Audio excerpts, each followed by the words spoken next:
Hi there, this is Bo from Bo&Joe. I just wanted to take a second to let you, the listener, know that we here at Bo&Joe, when we talk about a lot of things with an open mind, or we try to. We don't necessarily believe these things, but we do think it benefits people to frequently discuss challenging topics, and hopefully tonight, the discussion you're about to hear will lead you to new areas of thought and conversation for you and yours. That being said, enjoy the show. Hi there, and welcome to our podcast. I'm Charles. I'm Joe. And we're just two guys. We're going to sit here. We're going to talk about all kinds of things. Hopefully you'll find it interesting. Yeah, not boring. Absolutely. So Joe's got a little notebook in front of him about a couple of topics he wants to talk about. Yep. So I have no idea what's coming. Joe, start whenever you're ready. All right, man.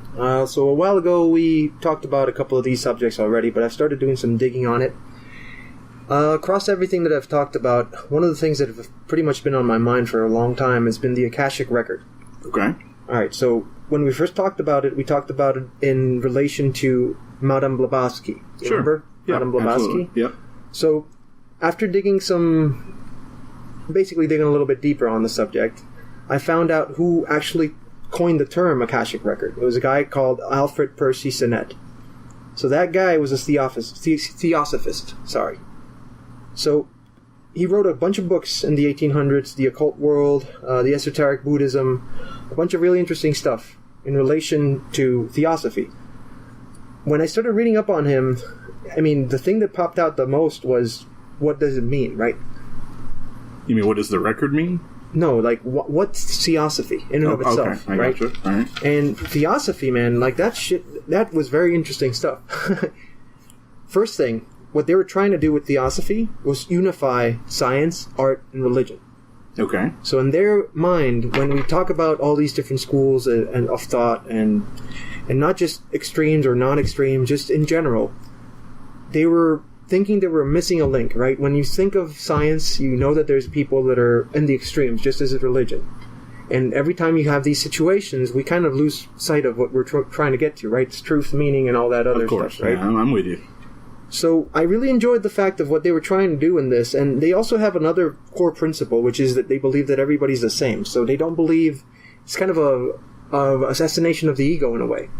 So when you say that they believe everybody's the same, you're talking about that theosophy is the breakdown of the psyche, that everybody is essentially the same. I guess it's part of it. You know, it's an interpretation, I guess. Okay. In the way that they see things, because it's one of their core principles. So again, fusion of religion, science, and art. They believe that everybody's the same. Okay. They are also pantheistic, so basically believing that world is God. gods? No, world is God. Basically. Pantheistic? Yeah, pantheistic. Never heard that term. So basically, pantheism is the belief that the universe is God. The universe is God. Yeah. Okay. So everything encompasses that. I got you. So therefore, that's why they believe that the truth lies in like an amalgamation of religion, science, and art. I used to know a couple of guys who were... Is the proper term pantheist? Fanteist, I guess. Fanteist? That's a very, I don't know, man. It's pretty Fantasmic? Exactly. Maybe they're just fantastic. But these two guys, I remember they were their beliefs were very unusual to me. They used to say, thank the universe and things like that instead of thank God. Oh, wow. So it was very, to me, I was just fresh in my 20s, and I thought it was weird more than anything. Mm-hmm. Of course, that was a long time ago. So right. Yeah. But, I mean, yeah, that's basically... Pantheism, a doctrine that identifies God with the universe or regards the universe as a manifestation of God. Right. Okay. So, yeah, good deal. Yeah. All right, go ahead. So, yeah, I mean, and to your point, what your friends were saying is exactly that, right? And it's a great thought. It's a beautiful thought. I mean... Is it? I mean, think about it, right? If the universe is God, then that basically means individual sovereignty, right? But doesn't...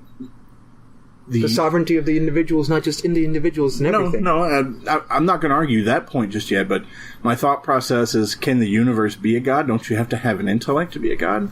Okay, so technically speaking, if we go down that rabbit hole, it's going to ending in physics. There's this very interesting thought in quantum field theory.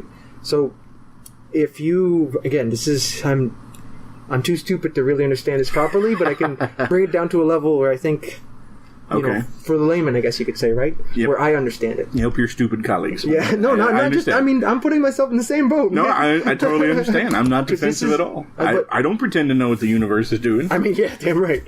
So the whole point of this is quantum, right? Quantum means very, very, very infinitesimally small. Okay. So at that level, when you look at particles in the outside world, when you talk about things like photons here in what we conceive of the physical world, like for example, you take a flashlight, you put a flashlight on your right hand, you put another flashlight on your left hand, and you cross the beams.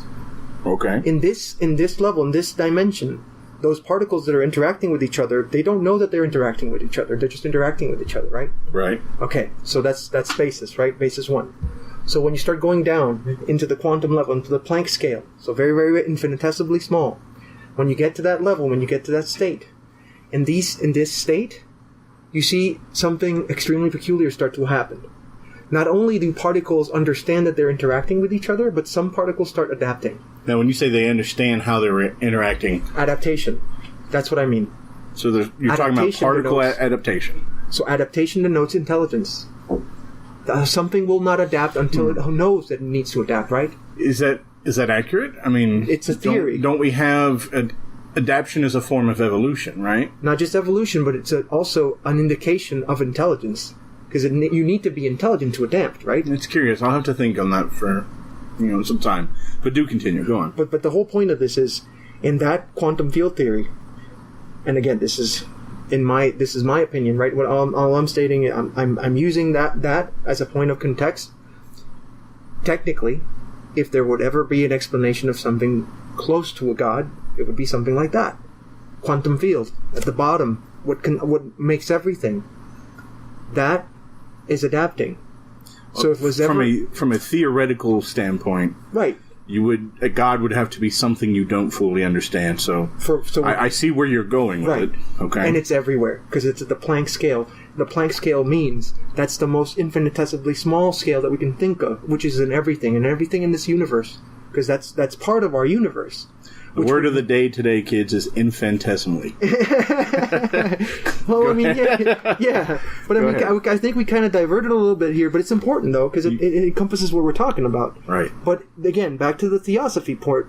So let's just say in this analogy, right, if God would be the entire universe, if a footprint of this, or a fingerprint, or a breadcrumb, as it were was this infinitesimally small particles that are adapting, which would be, I guess, how do you say this? A trace of something intelligent that is everywhere. Which in a lot of religions and theologies, that's what it says, right? It's all what's the word? Help me out here. I'm not sure I know what you know what I mean. Like for example, in Catholicism, they say that God is three things, and one of those things that he's everywhere, right? Right. So not the Trinity, the fact that he's everywhere, that has a name. Omnipotent? Not omnipotent. Omnipresent. Omnipresent? Yeah. Yes. So omnipresent. So if you take that into context, right? Omnipresence. Right. And you think about how this Planck scale works and how the quantum field works, and again in this theory and in this analogy, then it would make sense, right? If you think about something that would be close to what we could not even understand, but would at least be able to name as God, would be something that's everywhere, and something at the Planck scale we will find everywhere. Okay. So yeah, this again. I mean, I understand the concept. Were you heading somewhere? Yeah, we kind of diverted from the main I think it was necessary, but go ahead. Yeah, not only for me, but for the listeners as well. Right, it's the context, right? We have to understand context. Exactly right. Go ahead. So we were talking about pantheism and how these people believe as God is the universe is God. Right. Now back to theosophy. So they had these core principles. One of them was we are all the same. The other one was fusion of religion, science, and art might lead to the truth, to true knowledge, to true wisdom. Okay. And then the other one was the study of nature and the soul of everything. Again, right? Because since they believe that everything is God. So these people, Madame Blavatsky, who founded it, yep, she founded it in conjunction with another man, Henry Alcott. So it was a general. They got together. Sounds familiar. Yeah. They got together in the late 1800s and started this whole movement. She wrote the I think it's called the Hidden Doctrine or the Occult Doctrine. I have to double check on that. Okay. But it was a very influential book. It started a trend amongst mystics and mediums and all this. There was a big trend that occurred during this age, and her books and her ideas were a constant in most of these situations and most of these, popular culture. Sure.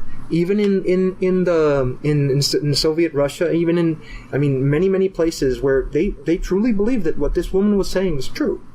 And she had a very curious thing.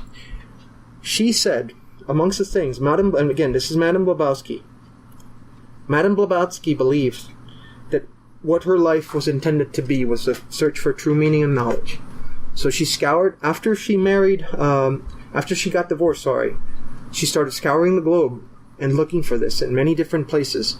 And she went everywhere from North America. She went to Egypt. She went to India. She went to Tibet. She went to London. She went everything searching for this. And she talked to different cultures. She stood with Hopi Indians. This woman went everywhere. Okay. And in all her travels, there was one meeting that she had with a man called, and I'm going to butcher this name. Okay. Kurunami. Yeah, I'm butchering the name. But when this man spoke to her, he told her things that are, again, it's a little out there. Apparently this man, and this is 100 years before the atomic bomb, and supposedly this man talked to her about what he worried would happen when we started using the atomic bomb. Okay. Again, 100 years before the Manhattan Project, 100 years before we even used the term atomic bomb. This man was talking to her about that. Okay. And he also mentioned one thing, and this is the part that gets really interesting. He told her about a book that was a forbidden book in Tibet. The book's name was called the Book of Zian, with D. Zian. It's D-Z-Y-A-N. Zian. Yeah. So this book is the forbidden book of legend that was found supposedly, or hidden, I should say, in Tibet. And this book apparently contained, how can I put this? A way to illumination, A way to elimination. Illumination. Illumination. Yeah. So, okay, I'm with you. So you know how in many secret societies there's different levels of knowledge. Sure. For example, in the Freemasons, right? Freemasons, right. You started until you get to the 33rd degree, you are taught all these different mysteries. And then once you get to 33rd degree, you are told, forget everything you learned, now you will know the truth. I've not heard that. Yeah. That is good to know. That's for another conversation. It's a totally different conversation. All right. But to keep on this subject, basically what this book was a revelation of truth. All right. So that revelation of truth, in a lot of ways, you could find parallels to this in many different religions, right? Knowledge, the bearer of knowledge in the garden, remember? Mm-hmm. The devil, right? Right. And it was, again, the forbidden fruit. And the forbidden fruit grew where? In the tree of knowledge. Okay. Is there a point to all this? Yes. Yes, there is a point, Charles. These are all really good things to know, but I'm just wondering where you're going with it. Okay, so yes, keep me in line here, because I could stray very quickly. I am well aware. But what the point of all this is, this book basically opened up her mind. For her, what she describes after reading this book, it clarified all the doubts that she had, and she started writing The Secret Doctrine. Okay, when you say clarified doubts, what do you mean? So, across all her travels, from what I was reading and researching, she found a lot of correlations in myths and legends, in ideas, in theosophy, or not theosophy, that's not the right word, theology. Okay. And the doubts are in the gaps, right? Gaps in between each of these cultures, the gaps in between time. And more importantly, the part where you start thinking about truth tapers away, especially when you're talking about historical, when history's orally, oral tradition. Okay. So she didn't really. It's not that she didn't trust what she was hearing in some cases. Like, for example, in the Native Americans, they have a lot of word of mouth traditions. Also, in many other places, in India, of course, there's the Vedic scripts. And there's a lot of extreme amount of knowledge written down based in Sanskrit. In other places where she went, in Middle East, again, you had cuneiform writing. A lot of the stuff that she was researching, she wanted to make sure that the correlations that she was hearing weren't, what's the best way of saying this? Fake? I don't want to be, not fake. No, inaccurate's a better word. Right, yeah. Right, because I think fake is a good word, too. But you know what I mean, right? Like, when we start talking about something, the little circle game, right? Oh yeah, telephone game. Yeah. It's going to end up being a little bit skewed. And I'm not trying to say that in a negative connotation, because, I mean, there's a lot of truth in what we've heard, especially when it comes from all these ancient cultures. I'm not trying to belittle the fact that they were doing this off oral tradition, because even if we go to the outback, the Aborigines, I mean, their stories, I mean, man, those are stories that go for almost 25,000 years. I have no reason to. But I'm just trying. I don't want to disapprove of an oral tradition. But in this person's thought, it kind of unified everything into a more telltale narrative, believable front, right? Yeah, or a good narrative. Maybe front is a bad choice of word because that means something all different. But yes, I understand. Go ahead. To basically help with the narrative, I guess. Of everything. I understand. All right. But the weird thing about this book, man, and this gets really strange. Apparently, the book was written from the future to the past. I mean, you get what that means? From the future to the past. Right. So it contains... What's the name of this book? Book of Zion. Maria, can you look up the Book of Zion for us? Yeah. Maria is our off-camera assistant. She's also our producer, so she's going to help us out. Yeah. She's going to give us a little information about this. Navigate to my breadcrumbs of craziness. Right. I can only imagine what our users are going through as I'm sitting here... Wow, he's all over the place indeed. All right, so the book of that word as a reputed ancient text of the Tibetan origin. The stanzas form the basis for the Secret Doctrine, one of the foundational works of Theosophical movement by Helena Petrovna Blavatsky. Well, that tells us nothing. So let's see. The Volume 1. Wow, you can actually get the entire book on the internet. Well, I don't know if we could trust that. I mean, you're right. Her book for sure, but the actual book? I don't know. Here's the interesting part on the book. It was written in a language that very little people knew how to understand, right? Sanskrit. Okay. When she saw this book, and let me say, supposedly saw this book, and supposedly read the book, she wasn't reading it. She was with a man that was a British man, who had the ability to understand and translate Sanskrit. So again, this is something that because of her travels, and thanks to the fact that she was a person that could understand this, when the man was translating the book, that's when she started understanding or getting a more clearer picture of everything. So what I want to do for our listeners here, I want to just to kind of give you a little bit of insight into the mind of Joe, the things he's talking about. I'm going to read off a bit of the first stanza from the Secret Doctrine. And this is the translation, not the honest part. She says, the eternal parent, wrapped in her ever-invisible robes, had slumbered once again for 7 eternities. 7 eternities. That's a long time. Time was not, for it lay asleep in the infinite bosom of duration. Universal mind was not, for there was no ahi to contain it. And I'm sure ahi is probably used in inability to translate whatever word that was. The 7 ways to bliss were not. The great causes of misery were not. For there was no one to produce and get ensnared by them. So, and this is just a translation. Yeah. Maybe I'm just not smart enough. That's not that. So, this is their way of retelling something. I don't think that it's more just a translation. She took a pretty big poetic license on this. You know, she's not claiming that she translated the Book of Zion into something different. She took it as an inspiration to try and relay truth. Okay. So allow me to play the devil's advocate here, or the non-believer. With what I just read to everybody. Yeah. That sounds like on the verge of craziness. That seems like something Carl Sagan would write if he was on mushrooms. Don't, come on. I know, that's not dissing Carl Sagan at all, but I imagine if he was ever on a drug-fueled rampage, that sounds like something he could write. So how do we take anything useful or beneficial out of that? Alright, so the biggest point of all this, right, is finding truth. Okay. So the whole point of that was literally that. If you ever, I don't understand. Okay, so if we go back further, and we start thinking of how this looks in history, and you start thinking of, let's go back even further back, before what we were talking about. So in history, this idea of the Akashic Records, that's the first thing that we mentioned, right? That's how we got into the subject. Feels like forever ago. Yeah. So the Akashic Record, let's get back to it. And then I'll explain how this ties in together. Okay. For the people at home, what is the Akashic Record? So the Akashic Record, again, coined phrase by Alfred Percy Sinnett, he believed that this was ether, comparable to zero-point energy, but an infinite amount of knowledge which people could tap into.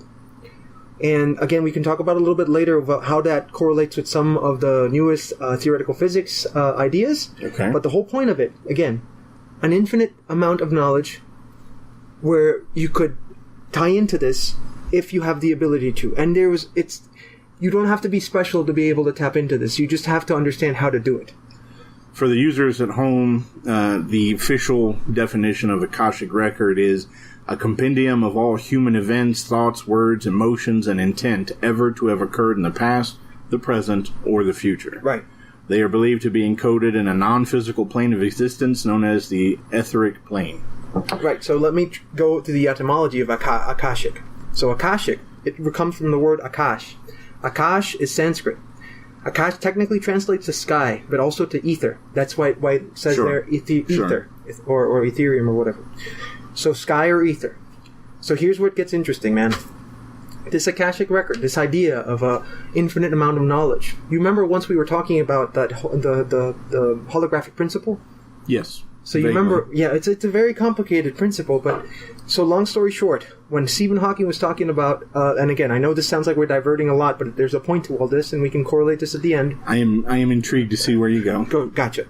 So Stephen Hawking, when he was trying to define the Hawking's particle, which to our users, the Hawking's particle was discovered when he was doing his thesis on black hole mathematics and black hole radiation. So the Hawking's particle is a twin particle, one of which is lighter than the other. The lighter one escapes, the heavier one goes into the singularity. So when they were talking about this, Stephen Hawking made a statement. The statement was that what happens to the particle and the information and energy contained in this particle when it gets sucked in? Because all black holes dissipate, right? So we're talking about the preservation of information. Yeah, I figured you were going to work that in here. Exactly, because this is how it correlates to the Akashic Record. Okay. And there's a lot of other stuff that, to your point, devil's advocate, that we can talk about later. But just to get a context, the idea of how this ties into physics, what he was disproved, and again, Stephen Hawking was disproved by another physicist. He told him, that's technically physically impossible. Information is like as energy. You cannot destroy it. It can only be transformed, right? In this universe, in known physics, it's a law of physics. In other words, when this black hole dissipates, that information and energy has to go somewhere. So, this again, you have to buy into the many worlds theory for this to work. But it's, again, a theory. So the theory states, once everything gets sucked into the black hole. Once this information gets sucked into the black hole, it's in the singularity. Once the singularity dissipates, all the information that was contained was sucked through the event horizon. The event horizon is the point of no return. So what happens with that is the event horizon, once this dissipates, goes, and again, many worlds theory, remember, goes to the event horizon of our universe, of our known universe. And this is saying that there are many, many universes apart from our own. So each one has its own event horizon, which would explain, because since this bit of information went to our event horizon, that is the place, the ether, where all of this information lies. So in a long enough timeline, every bit of information and energy, including of our present, past, and future, just like they talk about the Akashic Record, will reside at the edge of our universe. So what the holographic principle states is, what we're observing, our reality, is a hologram of all of this information that's preserved in the event horizon of the universe being presented to us with our perception. So get how it ties in? The idea of the Akashic Record is something that lies in the ether. All the information of humankind, and not just humankind, but all kind, all information. And this information lies somewhere that we cannot perceive, somewhere that we cannot see, unless you're, let's say, I don't know a good word for it. You look for it in the right way. I mean, I really don't know a better way of saying it, right? But you get what I mean. So that's how this ties into modern theoretical physics, which is very interesting if you think about it. This was written over 100 years ago. Sure. So the idea of why this is important. So there's many people throughout history that talked about being able to access this. We also talked about Edgar Cayce, remember? Yes, I remember. He believed that he was able to tap into the Akashic Record. That's how he supposedly helped people. So you and I have had this conversation about the preservation of information, and you know that I am not convinced that that is a viable rule. Well, I mean, it's a law of physics. I mean, I don't know that it's a law of physics. In my mind, it seems like it seems wrong. Maybe it's a theory, not a law, but a theory. It's a law. I don't understand how it could be a law. And we law we of don't... conservation of information. I understand. No, I understand. Maria, but look it up. Maria can find the information for us. But my thought process on it is more of to me it seems more theoretical because we can't say what a black hole does or doesn't do.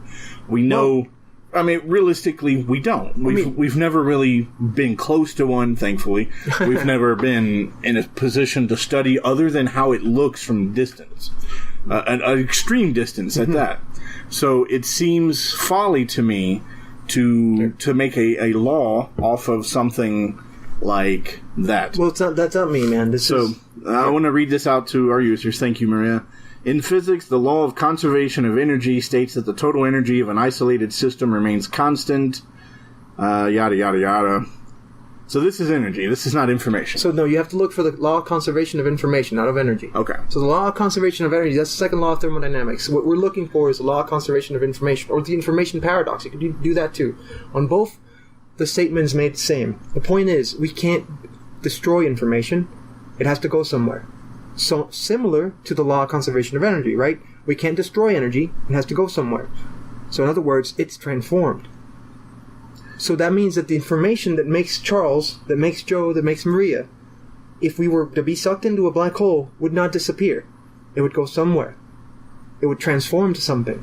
Again, it just feels theoretical to me. So okay, to your point, a guy that's much smarter than me, Stephen Hawking, had a theory that based on all this stuff. To be fair, he's not smarter than you anymore. I mean, that may be wrong. Even dead, man. He's probably smarter than me, even dead. All right. In information theory thermodynamics, the conservation of information refers to a hypothesis or argument that information is physically equivalent to energy, or in some versions of the argument, entropy, and that there exists a conservation law for information.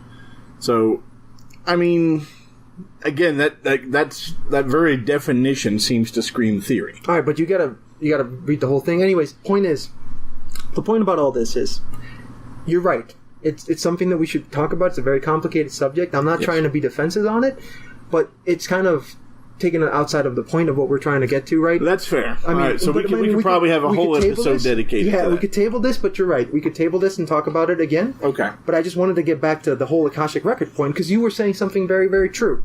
All right. Where are the bases of this, right? What's the devil's advocate argument, right? And then, to be honest, there's a lot you can say about this, right? It's a very big statement. It's a grandiose statement. It sounds like something you'd hear a snake oil salesman tell you to sell you a bit of, I don't know, whatever. So let me ask you this. Has anybody other than Edgar Cayce? Blavatsky and Cayce? Yes. Did Cayce actually mention the ether or anything relevant? He actually mentioned the Akashic record, yes. Okay. So other than those two, has anybody else mentioned this? Yes. So back, very, very far back, 5,000 years ago, you remember we also talked about the Mahabharata and the Vedic scripts from India. Sure. So the Puranas and the Mahabharata both mention a person called, I shouldn't call him a person, let's just call him a character. I don't want to be insensitive. Narada. So Narada was a very interesting character. He was... Was this the four-faced god? No. So he was basically a person... what's in Dungeons... Help me out. In Dungeons & Dragons... There's a specific class who go around and sing songs. Bard. Yes, that's the closest interpretation or closest correlation we can make. Okay. So it's like a bard. In the Mahabharata, which is basically a book that talks about this great war that occurs, he's the bard. But what's interesting about Narada is where he gets its information. Apparently, he got it spiritually on this plane of outside existence. And he was able, some people, and this is very interesting, at work, I was talking to this with some of our, some of our coworkers, and we have, in Hinduism, there's a variety of beliefs, right? Some people follow Vishnu, some people follow Shiva. Right. So the people that follow Vishnu see this character as a trickster, as a Loki type of figure, as a confuser, as a person who relays false information to have gods battle each other. Okay. But the people that follow Shiva think differently. So a very interesting character in this religion. But the point of this person was the most interesting part is where he got the information. Okay. So similar to Edgar Cayce, similar to what Blavatsky was claiming, he got it from this etheric plane. And again, this word, the etymology of it, comes from Sanskrit. So I guess if we could say it this way, one of the basis of how we could get this knowledge would be him. And then if we go farther back, and again, this is debatable, right? But in my mind, when you look at Egyptian, and when you look even not just Egyptian, but Greek, so Hermes, Thoth, the scribe of the gods. Sure. So again, people who got information, and even if we look at the other religions, what was not Noah, his grandfather, Methuselah, Sure. and all these different characters in theosophy and theology, talk about grabbing information from an ether. And even when you talk about people like, I hate to say it, Tesla, and not just Tesla, I mean seriously though, like supposedly when Tesla got his idea of the electric motor by walking, he was walking down and something sparked in his brain, and he said, he was able to visualize this thought of how it would look. And again, this is a lot of supposition, and I know this is going to drive you nuts because you're a very logical person. I mean, that is true. By the way, when I was asking you earlier if you knew anybody else that tapped into it, I was waiting for that to happen. Right. Because we have a thing where we try to get Joe to say Tesla. I know. He's such a huge Tesla fan. This is for our listeners. He's such a huge Tesla fan that we've all had these really in-depth conversations with him about Tesla, and it's become kind of a game where we try to get him to say it. So another guy. You are correct. But Einstein also had how do you say? How would you say this? A similar thought, or he had a similar experience. In regards to grabbing information that came from nowhere. And that's a very big statement, right? But it is. Let's go down deeper in that rabbit hole. Einstein, for example, when he died, a friend of his went to his house and did this on purpose. Einstein was a very big, or I should say, avid reader or scholar of the Vedic scripts. And he had these scripts and he had these books right beside his bedside table.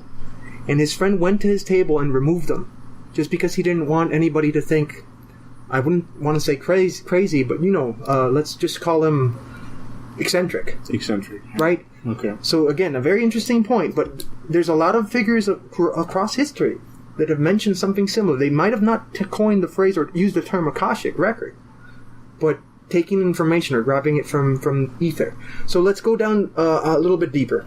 When sometimes you have a great idea. I never have great ideas. That's not a true thing. You've had great ideas. Come on.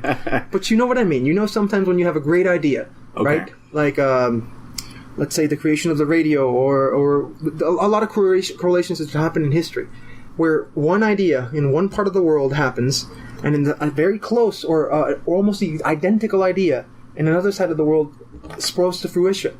Mm-hmm. So that's another, argument to this point. So how is that... And again, I'm taking the devil's advocate approach on this. You know that as a person, I do not believe in coincidence. Right. But how do you convince the users, the listeners at home, that what you just described is not a coincidence? So let's say, for argument's sake, that this Akashic record's a true thing. Let's say it's a real concept. Exactly. Let's say, again, for argument's sakes, that every person can tap into this in some way or another. What that would mean is that all information, all ideas are already made and already laid out, right? So what I'm trying to get to in relation to having ideas pop up at the same time is, it goes without saying, right? If you and I live in completely different cultures, completely different geographical locations, in a time when there's no internet, in a time when there's no way of us communicating quickly, in a time where each of us is in an independent state where we have to have completely different environments and grow up in different ways, but yet both of us come in with the same idea. I don't understand how that's...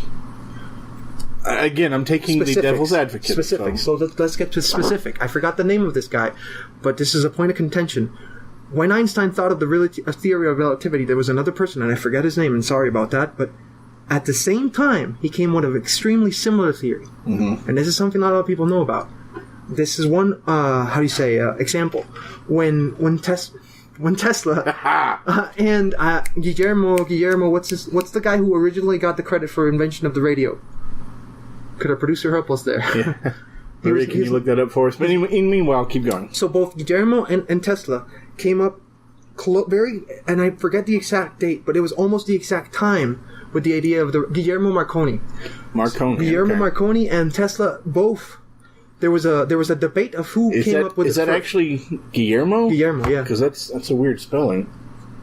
It looks like Guglielmo. I'm not Hispanic, but I am butchering that name. Guglielmo. Yes, just call him that. Yeah, that makes more sense. Does it? I feel like I just made a Hispanic version of a Sesame Street character. Guglielmo. But that's neither here nor there. Go ahead. Guglielmo Marconi and Nikola Tesla both came with the idea of the radio at almost the exact same time. And very specifically, I mean, this is engineering, right? So we're not talking about just a simple idea here. So did Marconi have an education? Yes. Okay. Completely separate. No, I understand, but my again, to play devil's advocate, I want to make sure that I hit every point or allow you to hit every point. Right. What is to say that education, even if it's from across the world, what was he being educated for? What were the other people who were involved in this project? If they were all educated men, then why can't we say that they stumbled upon the concept while being educated? A few minutes ago, you said you don't believe in coincidence, right? I don't. Personally, I do not, but I have to take a stance for the viewers. So I also don't think this is coincidence, right? I mean, coincidentally, yes, they could stumble on the same idea, but to be so precise is something that literally was not even thought of yet. So yes, both of them could be electrical engineers. Yes, both of them could be great in mathematics. Yes, they could visualize a lot of stuff in their brains. That doesn't mean that something this specific could just pop out of nowhere on both of their brains without having some type of correlation to the subject, right? See, so again, I don't see that. I mean, that's fine, but there's many more examples. Like the one I mentioned with relativity. Dude, relativity, for the love of God. I mean, if you're talking about one of the most, how do you say this, breathtaking ideas, something that changed modern physics, something that changed modern history. Sure. That, in and of itself, was not only in Einstein's brain. Again, I forgive me for this because I don't recall his name, but there was two physicists, not just him. Almost at the exact same time, this other physicist was almost stumbling on the same idea. Okay. So we're saying then that... So hold off. So okay. This information, what we're talking about, is a lot of, how do you say, conjecture, almost. I mean, you can take it with a grain of salt. But at the same time, you cannot say that it doesn't mean anything.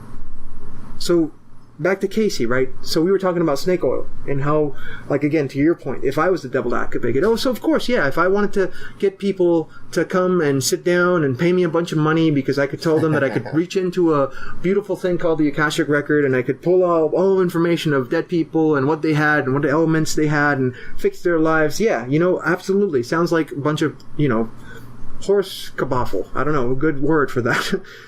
But here's the interesting about Casey, man. He never charged anybody. All the stuff that he did it for free. Okay. Well, I mean, I think I remember reading somewhere that he did, I remember we had a conversation about Edgar Casey a long time ago, and Edgar Casey hails from the part of the world that I do, and his legend is still very big out in that direction. I remember looking at all of the stuff, the things that Casey was purported to have done. And I remember somebody had said that he was getting his information fed to him from doctors and things like that, and that a lot of times the stuff he suggested was wrong, completely wrong. Mm-hmm. And we know that, and I don't, we can have a whole episode talking about Edgar Casey. But one of my beefs about Edgar Casey is that I can't call you effective if you make 1,000 predictions and 2 of them come true. Okay, that's chance. That's not skill or being tapped into an ether. But he wasn't. That's not a good. Let's just put it this way. That's not a proper statement in regards to him. He was much more precise than that. Was he? Yes. How do you know? What do you? So there was a book. Isn't he the guy who said that California was going to drop into the earth, or that we were going to be like 50% water? I forget the. So, actually, on that point... Okay. We have more pages. Okay. So is this Bhagavad Gita? No. I don't even know what that word is. Bhavaganda. You're talking about prophets? So there was this woman. I just shot myself in the leg. But I mean, the reason why I'm stating this is another person who goes into this whole Akashic record thing. But before we get out of the subject with Casey, yes, there's a book written by his assistant, which is very good. Again, I forgot the name of the book, but it talks about the occurrences and not randomness. So let's just put it in the context. Edgar Casey was not a very well-educated man. Right. Doctors that went to see when this was happening, saw that when he went into this state, in the state that I'm talking about, he went into let's call it like a sleeping state. In this sleeping state, he was able to predict things that his vocabulary. You know how lawyers have their own vocabulary, sure, and not just lawyers, but doctors have their own vocabulary. I know where you're going with this. So he was able to speak in such terms that the doctors that were present when he was doing these types of readings were impressed into such a way that when they were actually talking to the guy, they noticed that the person wasn't well educated enough to be going to the conclusions, and in such ways he was coming to the conclusions of and doing differential diagnosis as a very well educated doctor would do. So they couldn't understand how this person, which is not well educated, could do this. This madam, Bhavaganda, this is another point where we can talk about. So Bhavaganda. So before we get into and I'm butchering her name. That word. Yeah. Before we get into her, I do want to say that I remember after Casey had died, when they went through his estate, they found thousands of books, and I could have this wrong. I remember reading something about they found thousands of books. I don't know if that's true. And that he had like an eidetic memory when it came to reading. I don't know if that's true, man. But, I mean, wouldn't that be, again, devil's advocate? Yeah. Isn't that easier to believe that somebody tapped into a spiritual force of knowledge? Absolutely right. Absolutely right. But this one... Okay, so tell me about Baba Louie. So, Bhavaganda. Okay, Bhavaganda. All right. So Bhavaganda. So first, let's table that because that's a very important thing. I agree. We should research that and maybe talk about it another time. Absolutely. But Bhavaganda, and this is something very difficult because this woman, man, it's not that difficult to say. Oh no, not the name. Okay. I mean her story. So Bhavaganda, man, this woman, unfortunately, she had a very bad tragedy that happened when she was young. She got up in a storm, and unfortunately, this storm, when it hit, it blinded her. When she woke up, and she was very young, so this is where it gets important. How does somebody get blinded by a storm? We have to go deeper into that after this. Okay. But the long story short on this is she got blinded during a storm when she was young. Right? That's an important notion to think about this. Okay. Maria, could you pull up a picture of her, Bhavaganda? Oh, there's an actual picture. So this is a real person? Yes, the real person. Oh, okay. I thought we were talking about a woman of legend. This is a person that predicted the death of Stalin. This is a woman who predicted... I mean, this is insane, dude. Like, talk about... This is much more grandiose than Casey. I would love to hear it, because right now I think I could be psychic. And I will tell you that one day we will all die. Oh, that's a great... See? Yep. Charles Baganda. That should be my name. And I'm not trying to make light of the situation. That's her when she was older. Yeah. I've seen this woman's face before. Right. All right, so Bhavaganda. Yes. Okay. You Holy cow, you butchered the snot out of that. That is not a hard name. How did you get that so wrong? Bhavaganda. Yeah, there you go. What you said.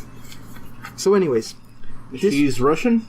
Yes. Okay. So this woman, she was blinded when she was very young, and she had very little education. So, if you take away the subject of eidetic memory, if you take away the subject of a person that could autodidact, right? A person that could learn everything by himself. So this woman was very, very, very little education. Lived in a very remote part of Russia.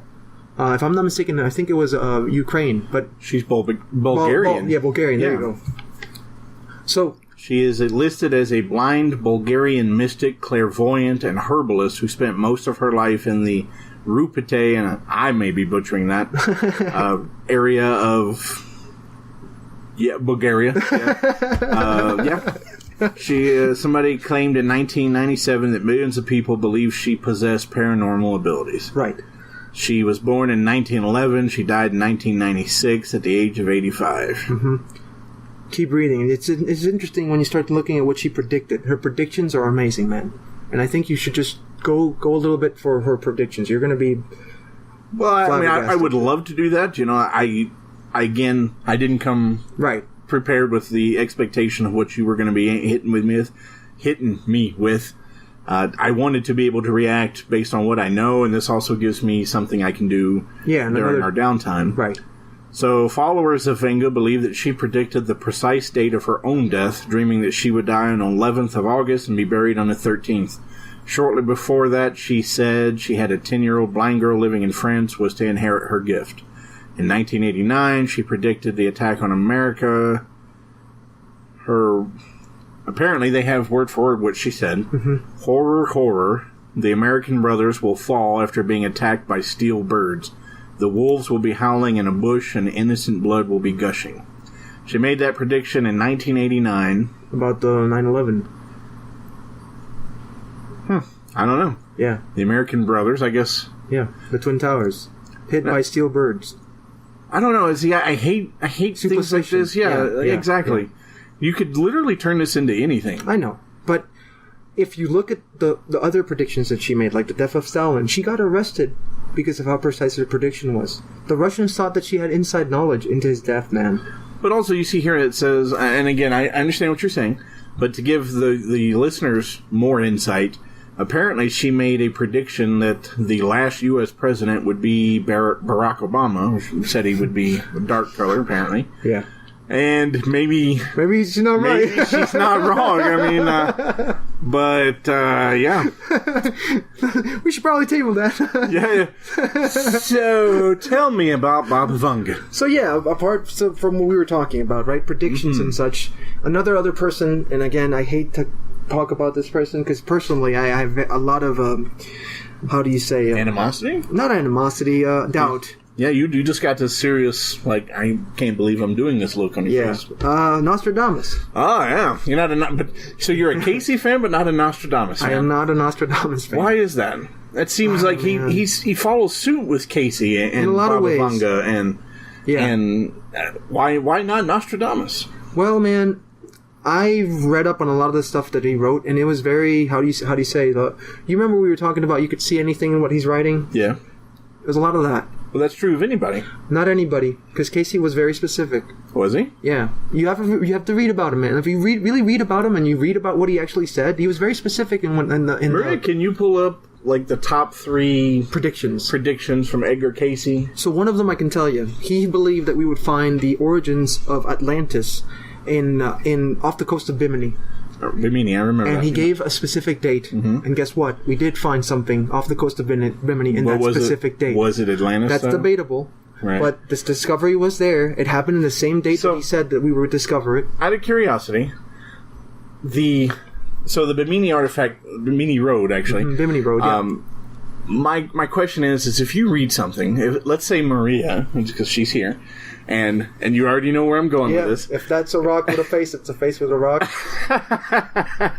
Well, I mean, that's a way of looking at it, but I was going to say more for our users, or our listeners.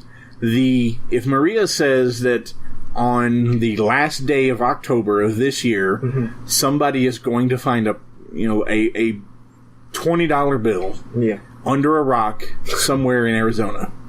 You know what's going to happen is everybody is going to start looking in Arizona around that time in an effort to find it, and inevitably they will. Yeah, indubitably, that makes sense. But at the same time, man, he was very specific.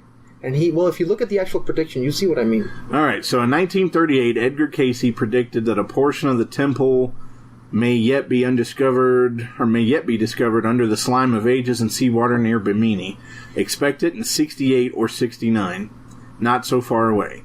The Bimini Road was then discovered in 1968, and Casey said it was the rising of Atlantis. He described Atlantis as an ancient civilization equal in size to Europe and having much superior technology. He said they disappeared somewhere into the Atlantic Ocean some 10,000 years ago.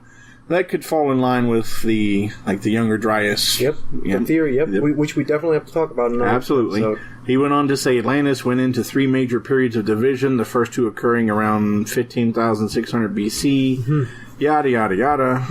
There's no reason to go into all that. The death of 2 presidents. In 1939, he predicted the deaths of 2 presidents, saying you are to have turmoil, you are to have strife between capital and labor. You are to have a division in your own land before you have the second of the presidents that next will not live through his office, a mob rule.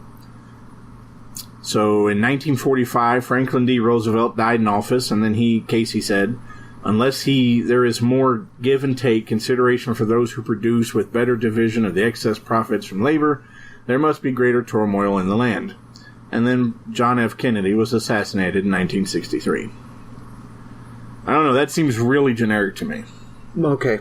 I mean, you have to be devil's advocate, but if you start looking at what Nostradamus predicted, you're going to think this is like as precise as I mean, a hole in one, man. Like, seriously, like what Nostradamus wrote is, damn, man, talk about superstition, dude. Like, personally, the same way you're seeing Casey is the same way I view Nostradamus. So that's why I don't like mentioning him a lot. So as a child, I loved Nostradamus. I loved what he represented, and I loved the way he wrote because it was open for supposition. It was poetry, man. It was, but I don't know. So let's move away from Casey. Let's move away from Nostradamus. Let's stick to Baba Vanga. Okay.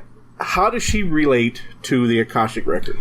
The same way that we were talking about ideas popping out of thin air. Think about what she was saying. Among the things that she said, she couldn't have learned this like Casey, right? She didn't have access to that knowledge. She was blind. I mean, yes, she could have had somebody read to her, but come on, you know what I mean. She was born in a very rural area. If there's any type of better basis for something like this, or some evidence to the fact of the Akashic record being something true, I think her case is as close that we can get. Particularly because it's very new, right? In relation to something like what we were talking about specifically, what's his name, Narada. Maria, can you look up and find out when the first metal airplane flew? I'm curious, with her being born at the turn of the century, I want to know if steel birds, that's now, to be fair, I'm being fair to your argument here, or your suggestion, if metal planes had not yet been a thing, then, okay, maybe I could see a little bit of credit given to her. And if, again, I have very little knowledge of the her, record of flight. No, of her as well. Okay. But I have little knowledge in the record of flight. I'm not sure when things were. I mean, the Wright brothers, right? It was, there you go. All right. So the Wright flyer... The Wright brothers, yeah. Yep. Was the first successful flight designed and built by the Wright brothers, of course. They flew it 4 times, 4 miles south of Kitty Hawk, and that was in... 1903. Yeah, before, yeah. So, here we go. From 1897 to 1915 is when we saw the beginning of flying machines.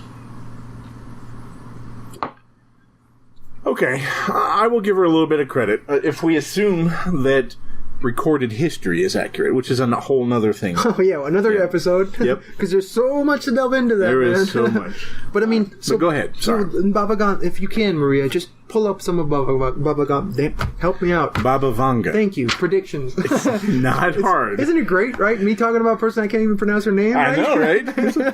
Baba Bantumini was psychic in October. Apologize for butchering such names. Yes. I get excited. You do. You do tend to butcher certain words. But it's important to know what these predictions were, because apart from that one, man. Okay. Specifically, when she predicted the death of Stalin, that to me... I saw that on the list. That was... Well, she got arrested for it, man. Like, she was so precise in what she predicted that the Russian government thought she had some type of involvement in it and arrested her. Okay. So I see, according to her, and this is interesting, China will become a world power in 2018. Mm-hmm. Didn't that kind of happen way before that? No, actually, if you think about it, look what's happening right now. All right. She's probably out a few years. All right. The Golden Age. A new energy source will be created for 2025, eradicating hunger. A manned spacecraft to Venus will be launched. Manned? Mm-hmm. To Venus. So here's the thing, right? I would be interested to see that happen. Yeah. Because we're not planning to go to Mars until like 2020. Mm-hmm. So to go a manned mission to Venus. Given the... Yes. And again, that's a whole nother episode. All right. But you know what she also said, which is not there, and this is what I wanted to bring up? She thought that there was going to be division in humankind. She thought that we were going to divide in such a way that we were going to have technological humans mutated humans and human hybrids, like chimeras, as it were. And look at what's going on right now. Look at what's happening with CRISPR. Genetically modified humans is such thing that's not so far away. I mean, she predicted this, man. I mean, wait. So yes, I am not a person that. So the reason I'm mentioning this, I don't wholeheartedly believe everything that I'm reading about her or anybody else. I'm just saying, if there's any type of way of showing some type of example about people pulling information out of the ether that turns out to have some sort of real value, this is a great example of that. So I just want to point out for the listeners, if you have doubts that the world will be good and functional, then you should read her predictions, because this lady went all the way up to the year 5000. Yes. In the year 5079, the universe will end. The universe, mind you. Well, I mean, so one universe, that doesn't mean all universes, right? Well, maybe. I don't know. So she goes on to, like, I'm fascinated with this because it's all so far in the future, and it all seems kind of utopian to some degree. She talks about ice caps melting in 2033, causing ocean levels to rise. Mm-hmm. Then cloning will cure most diseases. Between 2072 and 2086, a classless communist society will thrive hand in hand. Okay, that seems kind of excessive. And then here's my favorite one. A lot happens from 2170 to 2256, including a Mars colony that becomes a nuclear power and demands independence from Earth. So there's that.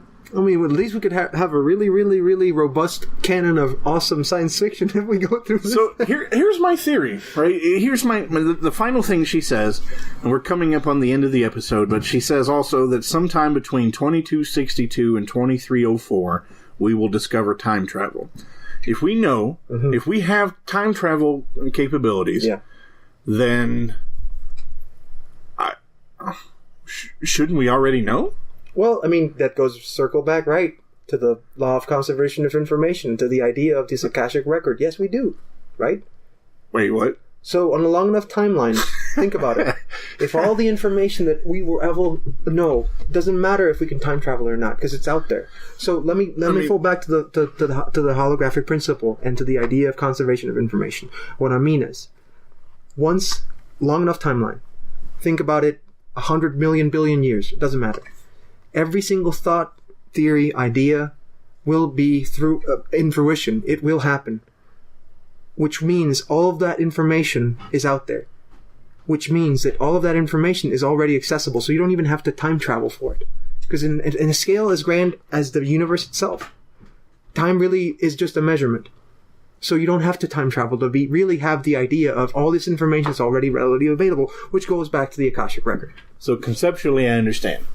But if that is the case, and again, this is all concept based. Yeah. If we have the knowledge at any point of time travel, then what we have right now, and this is the inherent problem with time travel, is that once you have time travel involved in something, timelines in either direction no longer make sense. Well, yeah, the grandfather paradox. So my point is you are correct, the grandfather paradox, but my point is, the second you introduce time travel, you invalidate everything in both history and the future, because one person, if I have the ability to time travel, I can go back and I can modify all of history. Right.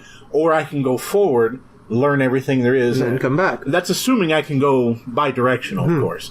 So to say that her prediction that time travel will be invented then, that should automatically, and again, this is some level of supposition, but that should automatically mean that right now we know when the world is going to end, we know how to cure all diseases, we know all this, and you could say all that's in the ether. That's if that is accurate, that still doesn't help the situation. Well, wait a minute. To your point, right? You remember when we talked about the Book of Cyan? Vaguely. Seems like it was forever ago. A book that was written from the far future to the past? Right. Just saying. Saying what? What do you mean? What you just said. If we would try... Time travel is right? And we could look at something in the future and tell everything that's going to happen till the past, and then go back into the past and modify the present and the future, I'm just saying, it's an interesting point. I'm just trying to correlate the both ideas, right, what you're just saying. But again, that all boils down back to the grandfather paradox. So if we are in a universe that is singular, then you're correct. Yes. But to save this information for another podcast, I don't think we're in a universe that's singular. I think we're in a universe that's I think we're in a multiverse. Well, that sounds like a great theme for another episode. So we're going to wrap up this particular podcast. I want to say thank you to everybody who's listening. Yeah. So does he, apparently. And we hope you'll join us next time.